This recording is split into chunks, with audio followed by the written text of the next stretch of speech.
নমস্কার দর্শক বন্ধু, আমি Manjula Chatterjee. Facebook page, YouTube short channel, video. আশা করি সকলেই ভালো আছেন, সুস্থ আছেন। সবাইকে শুভকামনা জানিয়ে আজকের রেসিপি আমি শুরু করছি।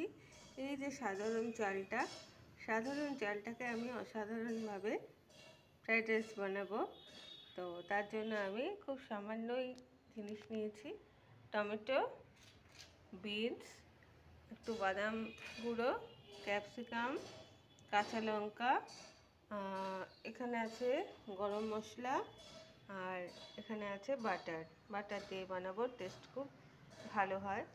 আর এখানে আমি জলটা গরম করতে দিয়েছি। তো এই জলে আমি বাটার দিয়ে দেবো। বাটারটা দিলে কি হবে, যে আপনার চালটা দেব ঝরঝরে থাকবে, সেন্টটাও ভালো আসবে। যারা যদি ভালো ঘি পাওয়া যায় তো ঠিক আছে, এখনকার ঘি একটু ডালডা মেশানো থাকে।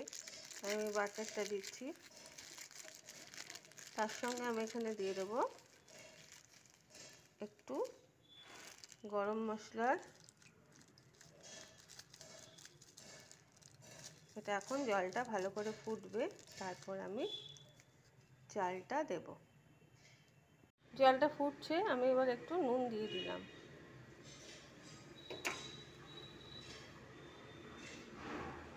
এবার আমি চালটা দিয়ে দিচ্ছি। সাধারণ চাল দিয়ে অসাধারণ বিরিয়ানি, কারণ আসলে চালটা ভিজিয়ে ফেলেছি, তারপর বাড়িতে যে সবজিপাতি সেটা দেখে আনো, এটা তো একটুখানি ফ্রাইড রাইস বানানোই যায়। তো আমি ইন্ডিয়া গেটটা ভেজাইনি, চালটা আগেই ভিজিয়ে দিয়েছি, তো ঠিক আছে, কোনো অসুবিধা নেই। আর এখানে আমি বিনস সেদ্ধ করতে দিয়েছি। নমস্কার বন্ধুরা, আমি Manjula Chatterjee. Facebook page, YouTube short channel, video. এটাই হচ্ছে আমার সর্ষে খোল। এই সর্ষে খোলের ঝোলের এই ওপরটা আমি একটু ওপরেরটা নিয়ে নিচ্ছি। এইবার আমি সব গাছগুলোতে সর্ষে খোল দেবো। সূর্য ওঠার আগে কিন্তু দিতে হবে, নয় সকালবেলা নয় বিকেলবেলা, দুপাটি গাছ থেকে আমি শুরু করলাম। সর্ষে খোলের জল পাতায় যদি লাগে, পাতাটা কিন্তু ধুয়ে দিতে হবে। এই যে গেঁদা ফুটছে।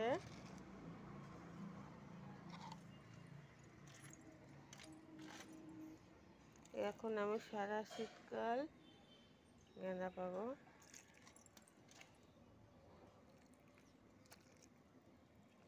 যত খুশি সর্ষে ফুলের জল দিন, কোনো অসুবিধা নেই।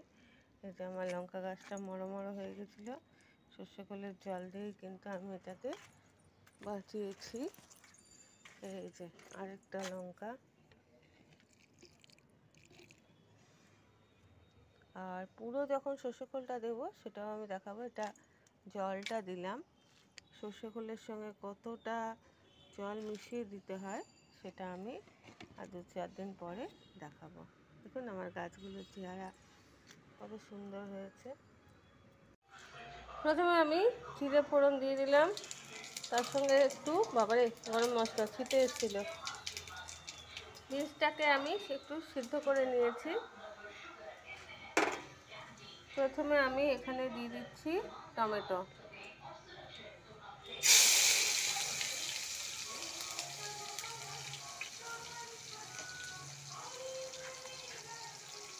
দিয়ে দিচ্ছি কাঁচা লঙ্কা। লঙ্কাগুলো কিন্তু খুব ঝাল আছে। এখানে আমি কটা ক্যাপসিকামও দিয়ে দিলাম। বিনসটা পরে দেবো, কারণ কি বিনসটা সেদ্ধ করা আছে, এটা একটু ভাজা হোক। আর এখানে দিয়ে দিচ্ছি বাদাম কুচিটা, বাদাম গুঁড়োটা একটু ভাজা হোক, পরে কুচিটা আমি উপর দিয়ে ছড়িয়ে দেবো। আমি নিরামিষ করে দেখাচ্ছি, যারা পেঁয়াজ রসুন দিয়ে খেতে চান তারা পেঁয়াজ রসুন অবশ্যই অ্যাড করতে পারেন। তো এটা আমার মোটামুটি ভাজা হয়ে গেছে। বিনসগুলো দিয়ে দিচ্ছি।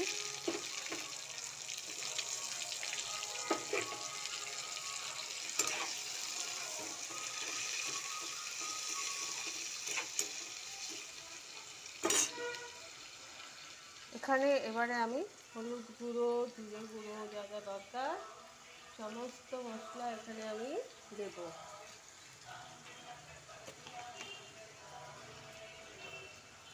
প্রথমে দিচ্ছি আমি, এগুলো সব কিছুতেই নুন দিয়ে সেদ্ধ করা আছে, তা আমি নুনটা পরে দিচ্ছি। একটু হলুদ গুঁড়ো,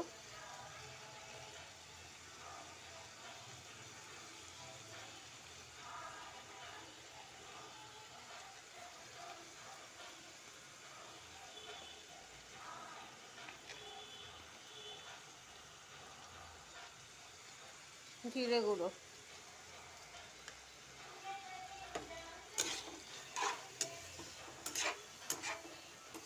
ভালো করে আমি এটাকে মিক্স করে দিলাম। আমি এটা সিমে বানাচ্ছি, সিম করে।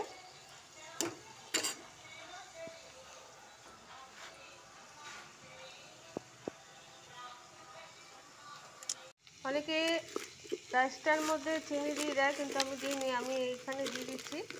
তাহলে নুন মিষ্টি ঝাল যেটা ফ্রাইড রাইসের একটা টেস্ট হয় সেটা চলে আসবে।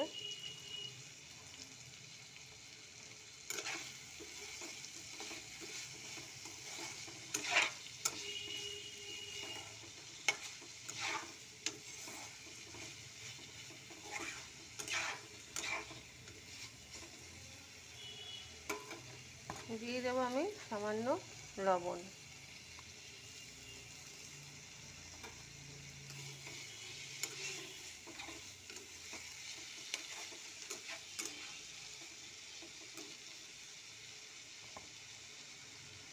বেশি পরিমাণে থাকলে তখন ভাতগুলোকে দেওয়া হয় আর ছড়িয়ে দেওয়া হয় ভাগে ভাগে, তো আমি ওটা করতে যাচ্ছি না, ঘরোয়া তো।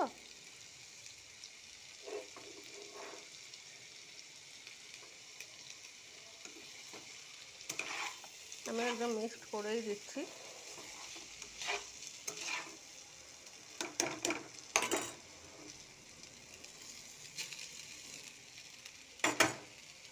তাহলে সাধারণ চালকে অসাধারণভাবে আপনারা এরকম ফ্রাইড রাইস বানিয়ে বাড়িতে খান।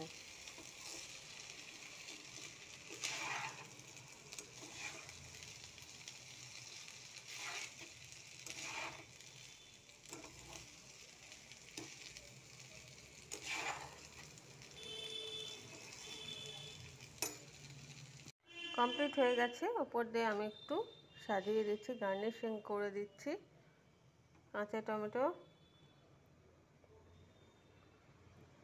একটু ক্যাপসিকাম আর একটু বাদাম আমি ওপর দিয়ে ছড়িয়ে দিচ্ছি।